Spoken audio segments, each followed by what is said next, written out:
Welcome back. This is Alexei and Dr. Graham. Um, I'll be honest with you. Before the whole interview, I didn't do some of my homework, and I checked some of the classes you taught. Yeah. One of them was, I believe, Islamic history. Yes. How? Okay, what do you teach in that class, and Yeah. how does it maybe influences you as a Christian? Okay. Yeah. The name of the class is Byzantium and Islam, Mm-hmm. and so it's sort of half and half. The Byzantine Empire, which is the Eastern Roman Empire after the fall of the Western Roman Empire, Mm-hmm. and then Islam, which is going to be the rise of Islam from Muhammad onward. And so the second part of the course is looking at the rise of Islam especially. I trace Islam in there up until about the 10th, 11th centuries. Mm-hmm. So what you have is from the time of Muhammad um, on until what we have getting close to what's often called the global era of Islam, where Islam is expanding throughout not just the Middle East, that was its initial place, but then some of the later stages you start getting to uh, um, Islam, which is going to be going to the Indian Ocean, to sub-Saharan Africa, all the way to China. So you get Mm-hmm. really Islam expanding throughout the world. So the later portions of the course just barely address some of those elements of the expansion of Islam worldwide. Most of what I'm doing in there as pertains to Islam is looking at Islam as it's arising within the Middle East, what we would call the Middle East, and then a bit beyond that. Mm-hmm.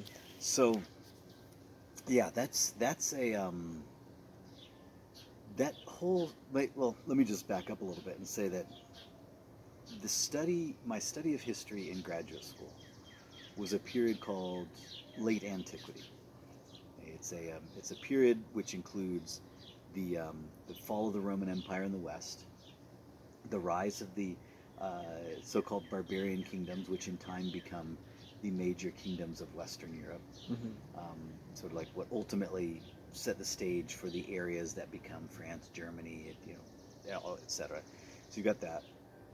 But then another major ingredient within this world is Byzantium in Eastern Europe. So the whole idea of Eastern Orthodoxy, something which would be closer to some of the areas where you're closer to Latvia, some of the areas that Right. surround you. You have which areas to the south of you, which would have been part of the Byzantine Empire, and then of course with Russia taking on Eastern Orthodoxy, Russian Mm-hmm. Orthodoxy, and so that's certainly a major part of world history coming out of the moment of late antiquity. But then that final one is Islam. So even when I was in graduate school, I studied a lot of, let's say, the early Islam, the rise of Islam in a very old world. Right, Islam is arising in a world that we have Mesopotamia, we have the world of Abraham, um, Mm-hmm. and so a very old world, and Islam is rising with it. So, but then in 2007, I think something like that, I went to University of Chicago and did a National Endowment for the Humanities NEH seminar on early Islam, and so that really got me interested in studying the whole history of who was Muhammad, um, what were the influences on him, what was his world like, what was his message, how do we know, um, so how was this message spread, um, why do we see, say, Islam coming to take over significant portions of North Africa, of the Middle East, and other areas, and that happens so quickly. Mm-hmm. And so those are some of the larger questions that I had, and continued to study those, build on this study in that University of Chicago seminar. So one of the, I guess, one of the most fascinating aspects to me of early Islam is the context within which it arose, in which you have a world where you have long traditions of monotheism, both Mm-hmm. Christian and Jewish, Yet at the same time, you have traditions within the Arabian Peninsula of various types of polytheism. And so, looking at how all of that is working together, why do you have this such a radical, really a radical and strong monotheism arising at a specific time in the way that it arose? So, I'm interested in the context within which Islam arose, and then as much as we can say about Muhammad and his message. And certainly one of the things that I see is that when Muhammad first began proclaiming his message, a message of the all-powerful Allah, Arabic for God, the all-powerful Allah it created all things and is going to be returning. And when he returns, he will judge all humankind. Mm-hmm. A basic message that Muhammad is putting forth that at his very initial stages seems to have been somewhat attractive, anyway, to some Christians and Jews who saw this movement that was growing, which was a renewal movement, a monotheistic movement, a movement affirming God as creator and judge, something which both Jews and Christians could recognize. Right. And it seems like this Muhammad is first teaching this message that Christians and Jews are part of a basic movement of believers. The term, the Arabic term that would be behind all of this was the believers. There's this believers movement who are calling for a certain type of moral renewal based upon the fact that God has created all and God is going to return and judge all. To me, it's fascinating how in time that whole idea of a believer's movement becomes a very strong and a statement, doctrinal statement of a very specific group of people. Now, when you look at the term Muslim, Muslim means submitter. Islam means submission. This is what the term means. Submission to the will of Allah. And so Islam and Muslim, they're just two different forms, just as we would say submission or submitter. Islam and Muslim are it's the same type of thing. And so what's fascinating to me is how that movement comes to then define itself exclusive of Christians and Jews. And at first, they seem to all be affirming a given message, minimalist message, and Jews believe more than that, and Christians believe more than that, but that was just a minimalist message. But that in time, it becomes a very strong cultural, social, political indicator of a group of people.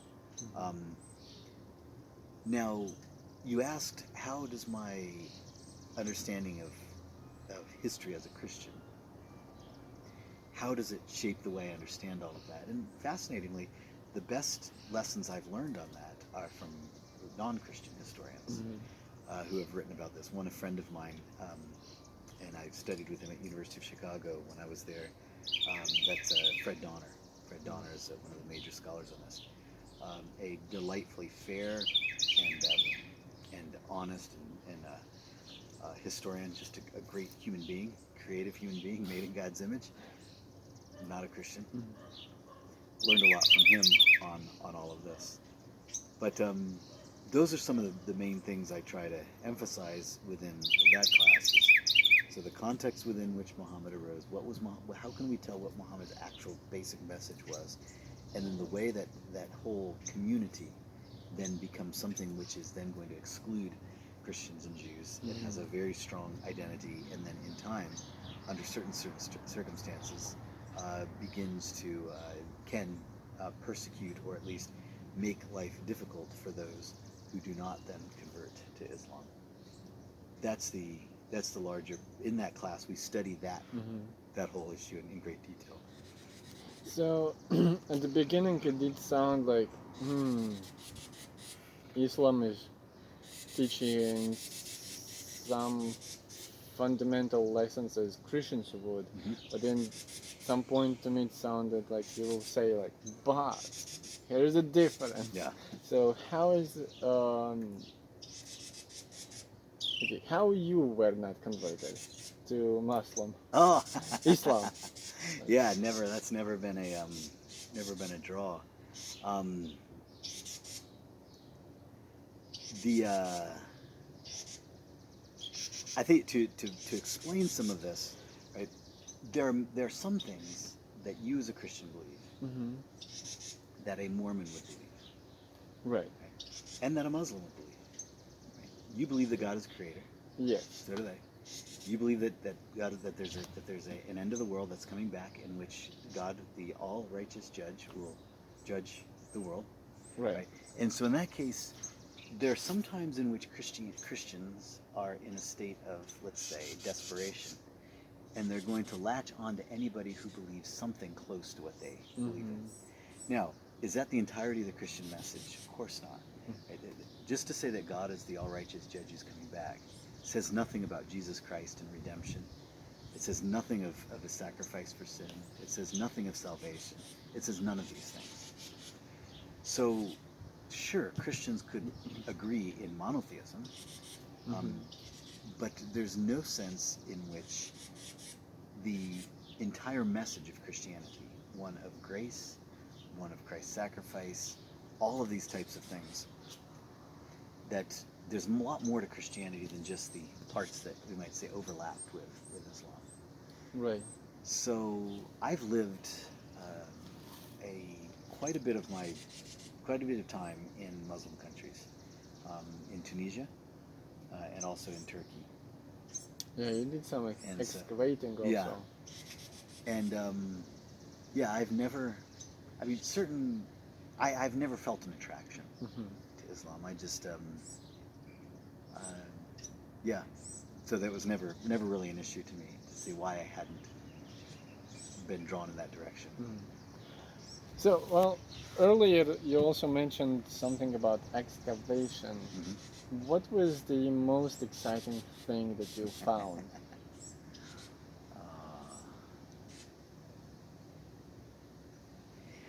I think really working in North Africa, Mm-hmm. we excavated an early Christian church, or it's actually a Byzantine church, but a 6th century church, Mm-hmm. completely unknown for centuries, and then we discovered it. Ah. We discovered it, and it was we found the remains of it, and excavated that. And it was a church built by or ordered to be built by the Byzantine Emperor Justinian, and it was stunning, a um, stunning in its very fragments, because it had long since been dismantled, Mm-hmm. and so all that was left was sort of the substructure, some mosaics, places where walls had been. Many of the walls that actually blocks had been taken out and used for other building projects. But we also had 60 to 70,000 pieces, little pieces of marble from all over the Mediterranean world and beyond. And my job was to study those and identify the pieces, where they came from. A lot How of other do you things. do that? You How do just you identify? Yeah, you learn marble is very specific. Usually, most types are specific in their appearance. Mm-hmm. So you learn to recognize a given type by color, by the translucence. You can hold it up as light passes through it. Um, yeah, there's a variety of other tests Mm-hmm. that you do to identify it. But that was very exciting to see all of these different types of marble from all around the Mediterranean world, which had been brought together to build this strong statement of a church. And I tend to think that particular church was built in part to to proclaim the return of Orthodox Christianity, Mm-hmm. that is Trinitarian Christianity, to North Africa. Right. North Africa had for a time been ruled by a group called the Vandals, who were Arian, that is, they denied the Trinity. And so this particular church, through a whole series of things that I can't, they're best illustrated visually, so I can't really show you, I can just explain them. A lot of emphasis on three and Trinity and other types of things within the church itself. Mm-hmm. A baptistry at the center of the excavation. Um, yeah, that was a very very exciting find. the funny thing about that particular find is people often think of archaeology as unearthing something. Wow, we found something gold, or we found some coins, or we found, these statues or whatever. The beauty of that particular excavation was summer after summer after summer, little fragments all together, and then finally when we put the study together, in some cases a few years later, the whole picture then coming to light. Right, so what we had been doing in these small details and just doing our work to document and identify and all of this, the larger picture wasn't hitting us. And so the most exciting discovery was seeing all the different experts working on all their parts, and then that all coming together, and wow, this is what we've discovered. So it was an odd discovery. It's not Indiana Jones, right? It's not. Right. You don't go in a cave and find something, earth-shaking. It's instead that you do the painstaking work little by little, and then the larger picture comes together. It's sort of, I guess, doing a multi-thousand-piece puzzle in which you're finding pieces here, and then only later, when you can put it all together, is the real excitement. So the real excitement for that one came for me several years after the excavation. After I stopped going to North Africa and doing the excavation, then the exciting discovery came together. Because you were able to see the whole picture. Yeah. But how did you how better? So you said it was a 6th century church. How do you know? Yeah, several ways you can date things, that type of thing, archaeologically. One is the discovery of coins. Coins which just people dropped around and sometimes got put underneath parts of masonry and whatever else.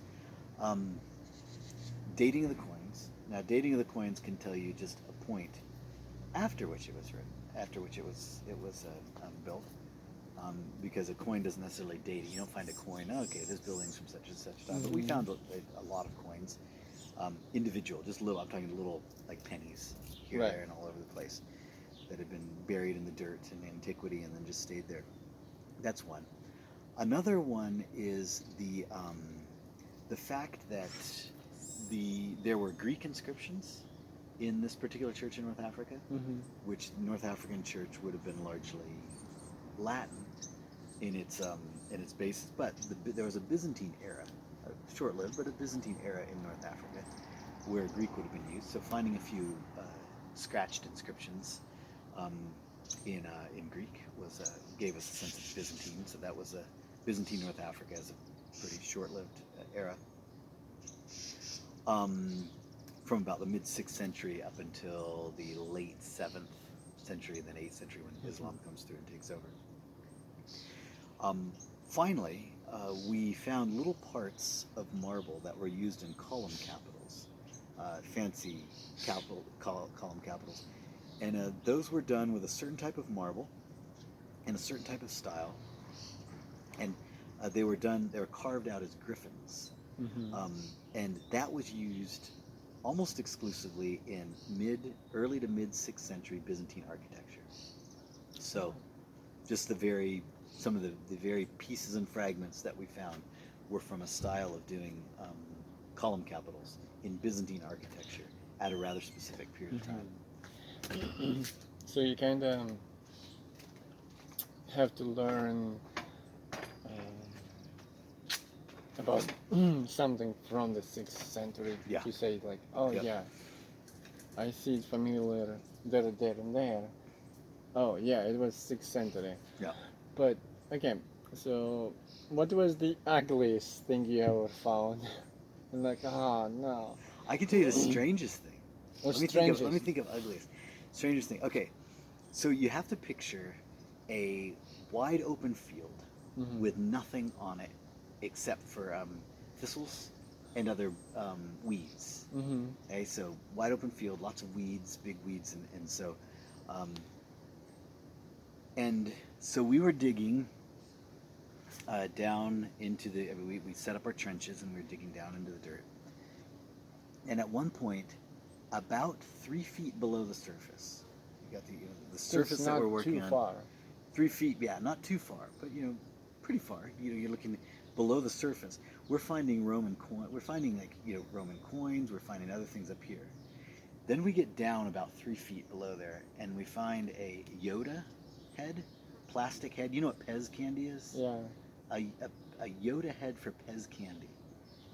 3 feet below the surface of what we were finding Roman remains. That was strange because the explanation, of course, somebody had dug a hole out in the field and just buried a bunch of trash, and it got mixed in with um, ruins and coins and marble and everything from earlier centuries.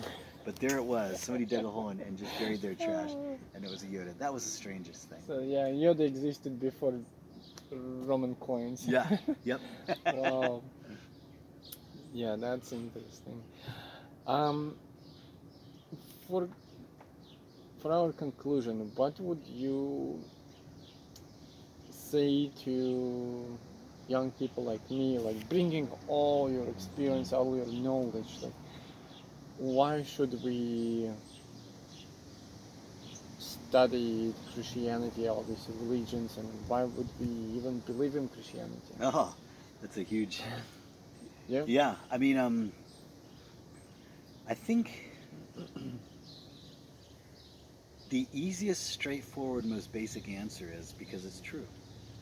Right? Mm. Now, that is the message of Christianity. The claims of Christianity are true. That is more important than any amount of historical study, historical research, um, and all of that. I mean, it's a simple answer. Now, one could say, why should one study history? Mm-hmm. And there I would just go back to our starting point. Mm. Right? That we see history gives us a broad canvas, a huge canvas of God's sovereignty and human dignity and human depravity, human creativity. It explains. You think of all the things that Christianity explains through history. Why are people kind? Why are people just? Mm-hmm. Why are people generous?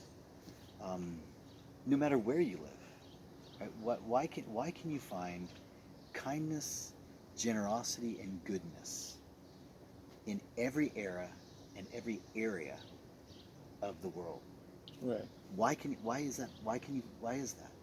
I mean, people often try to present what they call the problem of evil. Right? You've looked into this, the Yeah. problem of evil. Mm-hmm. I think far more interesting to me is the problem of good. The problem of good. The problem of good. Right? If everything is chaotic and random, Mm-hmm. and there's no sovereign God, why is there good? Right? Why are you such a kind and generous person?